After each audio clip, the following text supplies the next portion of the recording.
Morning. Thankfully, after reading that last chapter, I remembered that the Karen, I don't know who among the Karen in the area where we work are having a nationwide fast today because I read this book, or there was something in the last chapter that made me think of it. That's right, I'm supposed to fast today. So that's good. Thank you for that. I've only had coffee. My fasts are not too intense. I usually let myself have juice because not that hardcore. And it is supposed to just remind you of what you're praying about. But thankfully, I think there's no explicit rules for those kinds of things. So this chapter is called Not Found Yet. Chapter 24. We're almost halfway through this book. So it starts off, O star, whose sweet untroubled song floats tranquil down the moonlit blue, do you not see the age is wrong, nor hear the cry, how long, till all things be made new? The wounded silence aches with prayer. Do broken prayers not rise so high? A sound of tears disturbs the air. Does it not beat upon you there, no pain or human cry?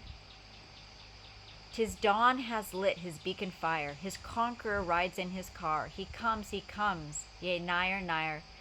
The nation's hope, the world's desire, the bright and morning star. And then he hath looked down from his sanctuary, that he might hear the mournings of such as are in captivity, and deliver the children appointed unto death. Psalm CII. Chapter 19 and 20. And then, I will seek that what was lost, and bring again that which was driven away, and I will bind up that what was broken, and will strengthen that which was sick. That's from Ezekiel 34:16. Maybe I'll send that out in my verses this morning. Have I already done that? Ezekiel. Anyway. Okay. Not found yet. But though in truth we have seen what the mighty arm of the Lord can do, and our nights have been light about us, we know what it is to be defeated. Shattering things can happen. We stand dumb before them. There are times when the pain of the poor animals, like the pain of little children and of simple, harmless people, can crush. But the question that cuts like a knife striking down to the ground of the soul is not, why do the innocent suffer? It is, why do the innocent sin? Why this triumphant evil in a world created by the Holy One, supreme in love as in power? That, not the other, is the mystery of life. We think of the children of all lands who never had a chance to be good. I found my lambs, he said, but when I found it, my lost lamb was dead.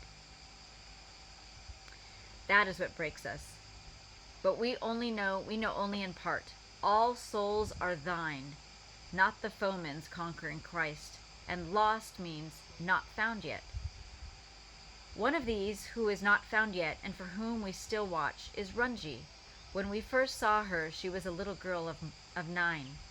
A guest of the time, Dorothy Waller, had come with us to a temple festival in the town where Runji lived. The child had run into the house where we were, and sitting down on the floor beside us, has presently begun to sing. After that, we made friends, and she invited us to come home with her, so we followed her down the street that flanks the temple wall till we came to a quiet little house. She took us upstairs. A feeling of something wrong with the place came over us. There were pictures on the walls, an air in the room that oppressed us.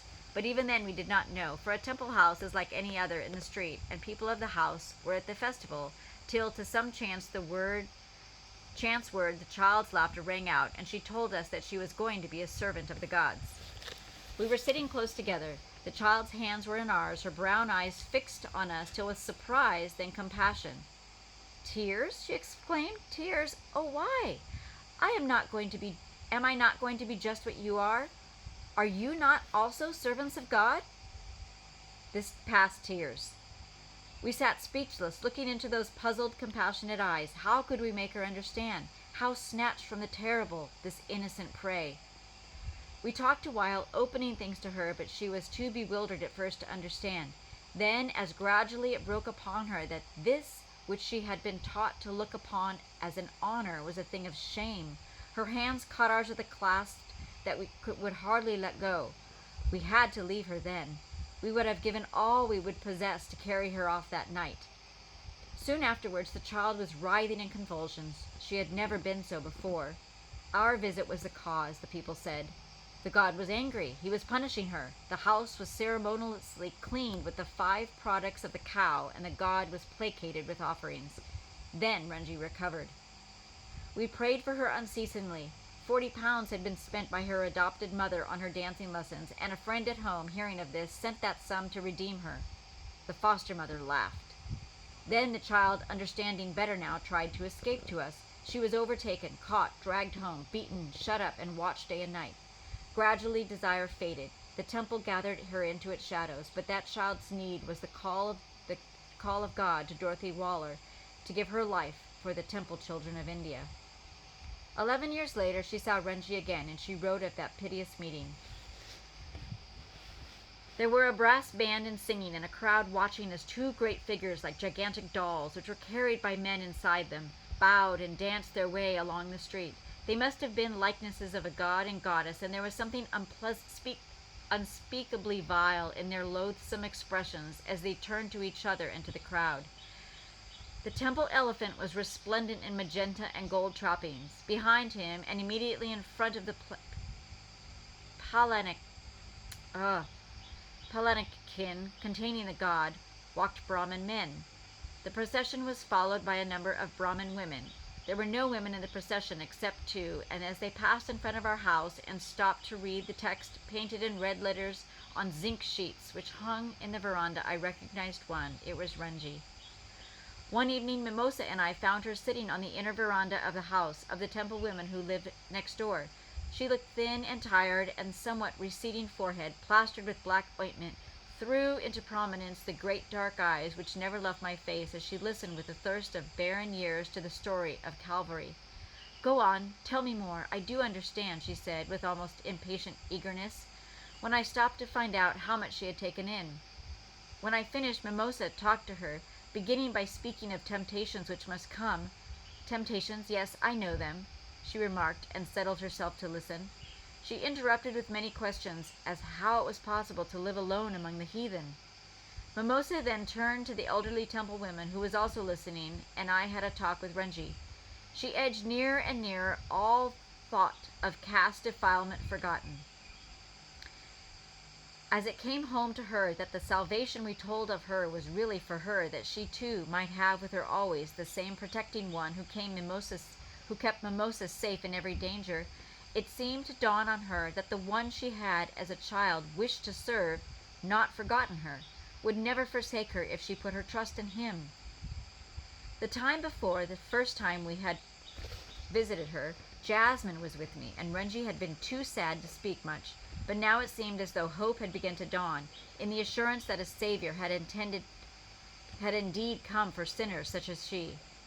Then we were the powers of evil aroused in all their fury, and when Arulai and I visited her later, we realized that her house is indeed the way of hell going down to the chambers of death, and as we shrank from contact with such a place of wickedness, feeling ourselves defiled, we entered a very little into what it cost the Holy One when he trod the winepress alone, and with his own arm brought salvation.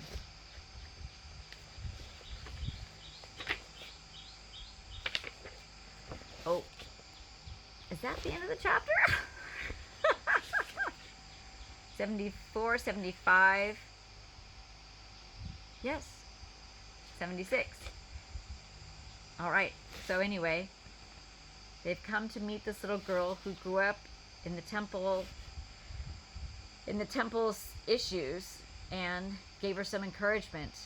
And even though walking in that deathly dark place, felt kinship with Jesus, who walks into our dark places with us for things that we know that are wrong, that we do anyway, or that are trapped into doing, and that Jesus never leaves them, never forsakes them, no matter what has been impressed upon them out of their control. And thankfully, he is not afraid or apart. Gosh, to be holy and yet not apart, with us in every situation, to bring us those things we long for, even as children early on. There's that heart's longing for something pure and holy. Okay, so thank you. Thank you for this. It's so fun to be here with you. Love you, and tomorrow, chapter 15.